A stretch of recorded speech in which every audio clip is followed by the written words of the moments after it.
शुभं कुरुत्वं कल्याणम् आरोग्यं धनसंपदा। नमस्कार दोस्तों, शून्य से शिखर तक ज्योतिष ज्ञान की इस परिचर्चा में मैं राजेश कुमार पुरी आप सभी का हार्दिक अभिनंदन करता हूं। हम ज्योतिष शास्त्र के ऊपर जो चर्चा कर रहे हैं उसमें हम नक्षत्र और राशियों को पढ़ रहे हैं। अभी तक हम पुनर्वसु नक्षत्र तक पढ़ चुके हैं और 2 राशियों को हमने पूर्ण विस्तार से जान लिया है, मेष और वृषभ राशि। और अश्विनी से लेकर पुनर्वसु तक सभी नक्षत्रों को हमने विस्तार से देखा, समझा और जातकों का विश्लेषण करके भी देख लिया। यह सभी वीडियोस आप आई बटन में क्लिक करके देख सकते हैं और अपने ज्योतिष ज्ञान को और अधिक परिमार्जित कर सकते हैं। क्योंकि यदि आप ज्योतिष सीख रहे हैं या आप ज्योतिष ज्ञानी भी हैं और गहराई को भी जानना चाहते हैं, तो यह मेरा आपसे वादा है कि मैं ज्योतिष की उस गहराई तक आपको लेकर चलूंगा जिस गहराई तक आपने कभी कल्पना भी नहीं की होगी। क्योंकि नक्षत्रों के ऊपर हमारे सभी ज्योतिष शास्त्री बोलते हैं, किंतु नक्षत्रों की उस गहराई तक मैं आपको ले जा रहा हूं जहां हमारे शास्त्र बात करते हैं उस गहराई की, और उस गहराई से जो विश्लेषण निकल कर आता है हम उस विश्लेषण की भी बात करते हैं। हमने राशियों में अभी तक मेष और वृषभ राशि को पढ़ा है। आज हम अपनी पाठ संख्या 23 प्रारंभ कर रहे हैं और राशियों को आगे बढ़ाते हुए हम आज मिथुन राशि के बारे में चर्चा करेंगे। क्योंकि हमने मिथुन राशि में आने वाले जो नक्षत्र हैं उन सभी नक्षत्रों को पढ़ लिया है, तो हम चाहते हैं कि जैसे जैसे नक्षत्र आगे बढ़ते जाए, साथ साथ राशियां भी आगे बढ़ती जाएं, तो पहले किसी भी राशि में आने वाले नक्षत्रों को जब हम पूर्ण रूप से पढ़ चुके हैं तो हम उन नक्षत्रों से संबंधित राशि को पढ़ेंगे और उसको विस्तार से जानेंगे। इससे पहले कि मैं मिथुन राशि को प्रारंभ करूं, मैं आप सभी से कहना चाहूंगा कि यदि आपने चैनल सब्सक्राइब नहीं किया है तो चैनल को सब्सक्राइब करके बेल आइकन का बटन दबा दें ताकि आने वाले वीडियोस आपको समय से प्राप्त हो सके। तो आज की हमारी राशि है मिथुन राशि। मिथुन राशि ब्रह्मांड में 60 डिग्री से लेकर 90 डिग्री तक विस्तारित है। जब हम इसके अंदर के नक्षत्रों की बात करते हैं तो इसमें मृगशिरा के 2 चरण यानी कि अंतिम 2 चरण, आर्द्रा के सभी 4 चरण और पुनर्वसु के प्रथम 3 चरण इस राशि के अंतर्गत आते हैं। इस राशि का जो प्रतीक चिन्ह है वह स्त्री और पुरुष क्रीड़ा मुद्रा में, या आप कह सकते हैं क्रीड़ा मग्न युगल। तो यहां मिथुन से मैथुन की बात भी होती है। इस राशि का स्वामी बुध है। यह द्विपद राशि है यानी मनुष्य की श्रेणी में से रखा गया है और यह शीर्षोदयी राशि है। अब आप यहां समझने की कोशिश करिएगा, शीर्षोदयी, पृष्ठोदयी, उभयोदयी, इनसे हम क्या समझते हैं। प्रश्न के अनुसार लग्न बनाएंगे, प्रश्न के अनुसार जब आप उत्तर देने के लिए प्रक्रिया अपनाएंगे तब आपको इन सभी टर्म्स की आवश्यकता होगी। यह राशि रात्रि बली है, तो सबसे पहले आप इसके प्रतीक चिन्ह से आप समझ सकते हैं। जब एक स्त्री पुरुष की क्रीड़ा मुद्रा इसमें दिखाई गई है तो यहां आप क्रीड़ा से बात कर सकते हैं, खेलकूद की भी बात कर सकते हैं, कला में रुचि की भी बात कर सकते हैं और संगीत की भी बात कर सकते हैं। क्रीड़ा किसी भी प्रकार की हो सकती है। तो यहां केवल एक ही क्रीड़ा को क्रीड़ा मानना उचित नहीं होगा। तत्पश्चात हम बात करते हैं इसके वर्ण, लिंग, दिशा, गुण, तत्व, प्रकृति की। तो इस राशि का वर्ण है शूद्र। जब हम शूद्र की बात करते हैं तो शूद्र से हमको प्राप्त होती है सेवा, यानी कि इस राशि में जन्म लिए हुए जातक सेवा भाव वाले हो सकते हैं। लिंग की बात करते हैं तो पुरुष लिंग की राशि है, यानी कि हम क्रूरता की बात कर सकते हैं, क्रूरता यानी कि कठोरता की बात कर सकते हैं। विषम राशि है। दिशा की बात करें तो पश्चिम दिशा, और यदि इस राशि के गुण की बात करें तो तामसिक गुण, तमस का गुण है इस राशि का। तत्व की बात करें तो वायु तत्व की राशि है। वायु से वेग की बात होती है, वायु से फैलाव की बात होती है, यानी कि किसी भी तत्व को फैलाने के लिए वायु की आवश्यकता होती है, और आप यहां फैलाव की बात कर सकते हैं। प्रकृति की बात करें तो यह राशि तीनों दोषों को देने वाली होती है, वात, पित्त और कफ। तीनों प्रकार के दोष इस राशि के जातकों में देखे जा सकते हैं। स्वभाव की बात करें, द्विस्वभाव राशि है, तो द्विस्वभाव से भी हम राशि के जातक का स्वभाव समझ सकते हैं। शरीर की यदि बात करें तो शरीर में भुजाओं से इस राशि को देखा जाता है, या यूं कह सकते हैं कि इस राशि से भुजाओं को देखा जा सकता है, क्योंकि काल पुरुष की कुंडली में मिथुन राशि तृतीय स्थान पर आती है, और तृतीय भाव बल, पराक्रम, भुजा इन सभी का होता है। तो यहां भुजबल की भी बात हो सकती है, बल की बात हो सकती है, और किसी भी प्रकार के बल की बात हो सकती है। अगर इस राशि के रंग की बात करें तो इस राशि का रंग है हरा, और अगर धातु की बात करें तो धातु है पारा। हम गुण तत्व प्रकृति से भी राशि के जातक को समझेंगे। यह राशि चक्र में तृतीय राशि है। जब हम इस राशि के अंदर नक्षत्रों को देखते हैं तो नक्षत्रों में सबसे पहले मृगशिरा के अंतिम 2 चरण आते हैं, फिर आर्द्रा के 4 चरण, फिर पुनर्वसु के 3 चरण। यहां हम नवांशों की बात भी संक्षेप में करेंगे, क्योंकि हम नक्षत्रों में पूरी ऊर्जाएं पढ़ चुके हैं, लेकिन यहां राशि को समझने के लिए हम बहुत संक्षेप में नवांश को ले रहे हैं। अगर हम प्रथम चरण की बात करें तो प्रथम चरण में नवांश शुक्र का, मृगशिरा नक्षत्र का स्वामी मंगल, तो मंगल और शुक्र की ऊर्जा यहां बुध के साथ दिखाई दे रही है। तो मंगल और शुक्र माया है, आप इनको माया का प्रतीक भी मान सकते हैं।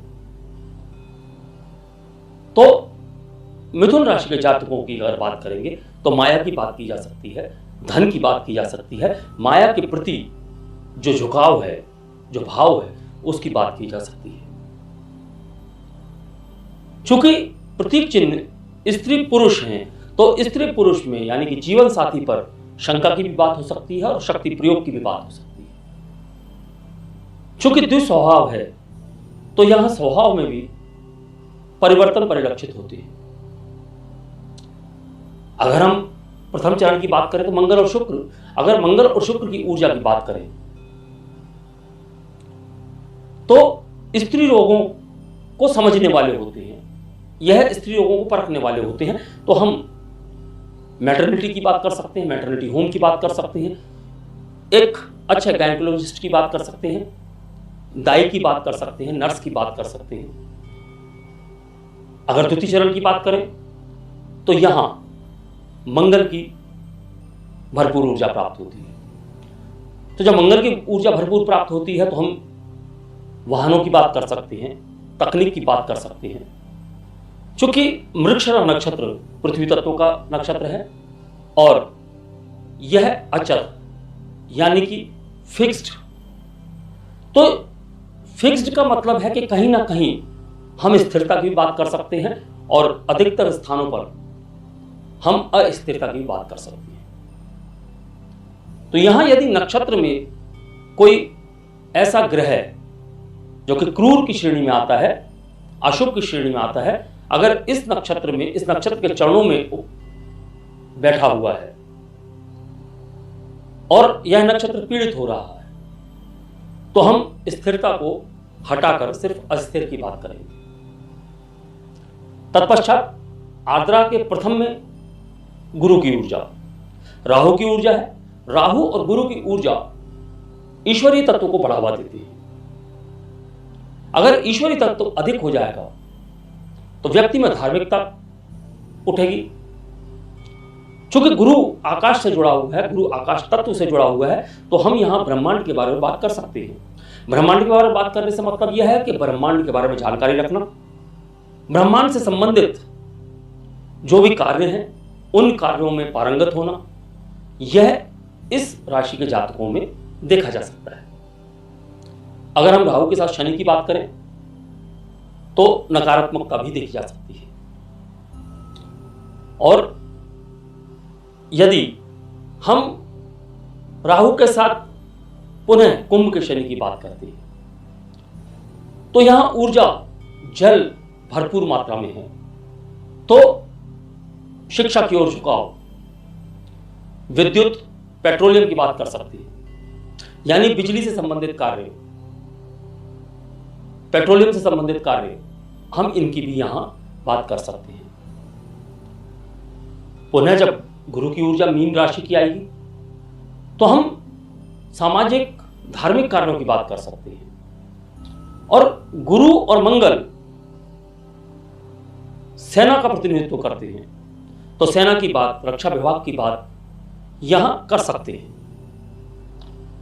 और हमने देखा कि इसका धातु जो है पारा है, तो पारे में होता क्या है, पारा टेम्परेचर के अनुसार, ताप के अनुसार चढ़ता और उतरता रहता है। तो ऐसे ही इस राशि के जातकों का ताप चढ़ता और उतरता रहता है, यानी इनके दिमाग की गर्मी ऊपर नीचे होती रहती है, कभी क्रोधी और कभी शांत। साथ ही साथ द्विस्वभाव की बात भी कर लेंगे। चूंकि द्विस्वभाव होती है तो यह मौका देखकर अपना पक्ष रखने वाले होते हैं। यहां पूर्ण रूप से बुध की ऊर्जा को हम बिल्कुल भी नकार नहीं सकते हैं। तो बुध की ऊर्जा जब हम बात करेंगे तो इन जातकों की हर कार्य में जिज्ञासा होती है, खोजी प्रवृत्ति के होते हैं, बहुमुखी प्रतिभा के धनी होती है। बुध की ऊर्जा है। यहां जब हम पुनर्वसु नक्षत्र में आ जाती है तो पहले चरण में मंगल की, दूसरे चरण में शुक्र की और तीसरे चरण में बुध की ऊर्जा दिखाई देती है। और पुनर्वसु नक्षत्र का स्वामी गुरु है, तो गुरु और मंगल की ऊर्जा यानी सेना, और गुरु और शुक्र की ऊर्जा यानी कि ज्ञान, शिक्षा, दोनों ही गुरु हैं।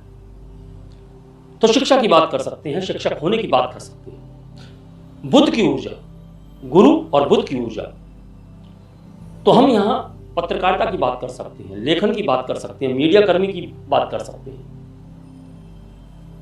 अब अगर पूरी राशि को देखा जाए तो हम स्त्री पुरुष के मिलन की बात कर सकते हैं। और इन जातकों में एक गुण होता है, वह होता है अभिव्यक्ति करने का गुण, और सीमा से बाहर जाकर कार्य करने का गुण भी इन जातकों के अंदर देखा जा सकता है।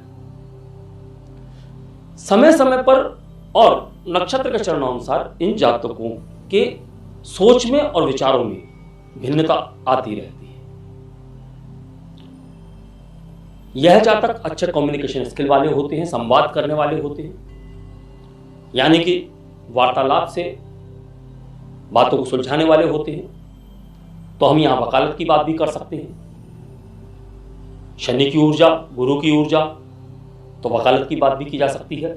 मिथुन राशि की बात करते हैं तो कालपुरुष की कुंडली में तृतीय भाव की बात करते हैं, तो तृतीय भाव यानी कि खेलकूद, बाहुबल, और बुध है तो बुद्धिमानी की बात तो होगी ही होगी।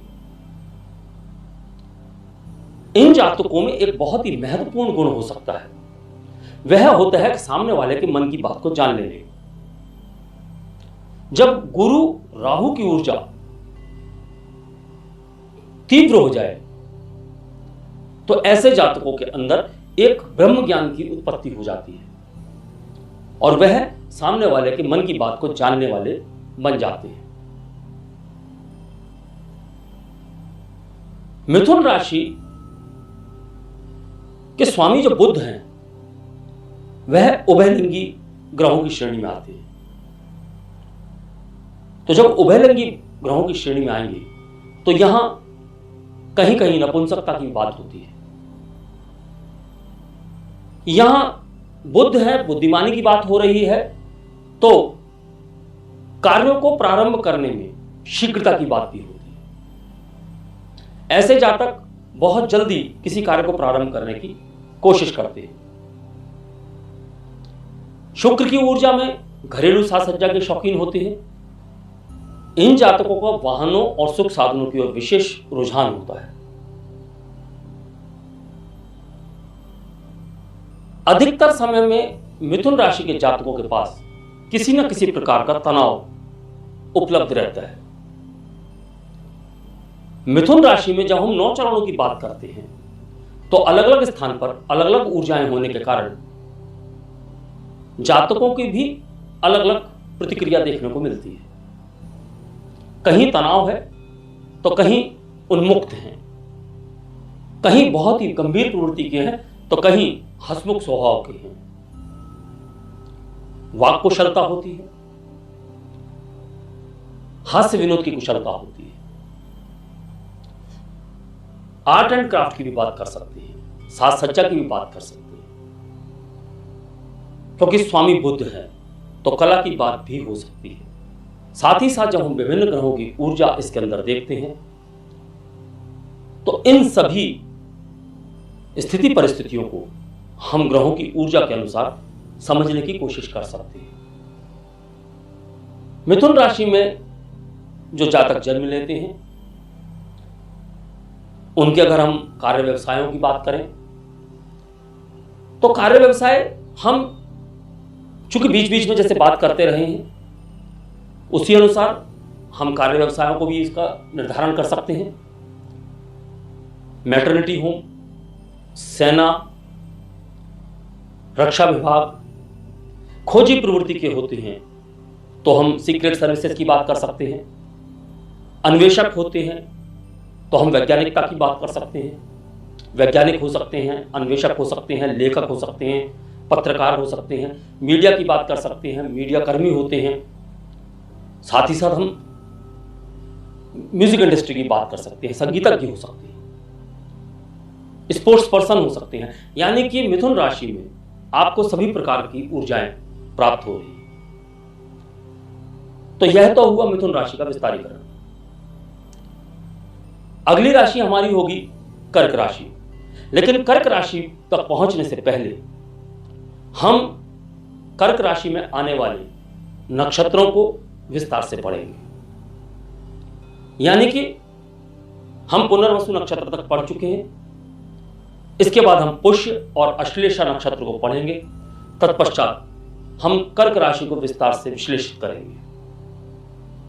यदि विषय से संबंधित आपको किसी भी प्रकार की शंका है, कोई प्रश्न आपके दिमाग में आता है, या आपको ऐसा लगता है कि मैं कुछ समझा पाने में असमर्थ रहा हूं, या कोई बात आपको समझ में नहीं आई है, तो आप संपर्क के किसी भी माध्यम से Instagram, Facebook, WhatsApp, phone, comment box, किसी भी माध्यम से आप हमसे संपर्क स्थापित करके अपना प्रश्न हमारे समक्ष रख सकते हैं। आपके प्रश्न का समाधान किया जाएगा और निःशुल्क किया जाएगा। क्योंकि कुंडली विश्लेषण की फीस होती है, लेकिन यदि आप यहां YouTube से पढ़ रहे हैं और जानकारी प्राप्त कर रहे हैं, ऐसे में यदि आपकी कोई शंका है तो उसका समाधान करना हमारा फर्ज है। जाते जाते पुनः मैं आपसे एक बार कहना चाहूंगा कि यदि आपने चैनल सब्सक्राइब नहीं किया है तो आप चैनल को सब्सक्राइब करके बेल आइकॉन का बटन दबा दें ताकि आने वाले वीडियोस आपको समय से प्राप्त हो सके। अगली मुलाकात अगले वीडियो में पुष्य नक्षत्र के साथ। तब तक के लिए मैं अपनी वाणी को विराम देना चाहूंगा। नमस्कार, धन्यवाद। शुभम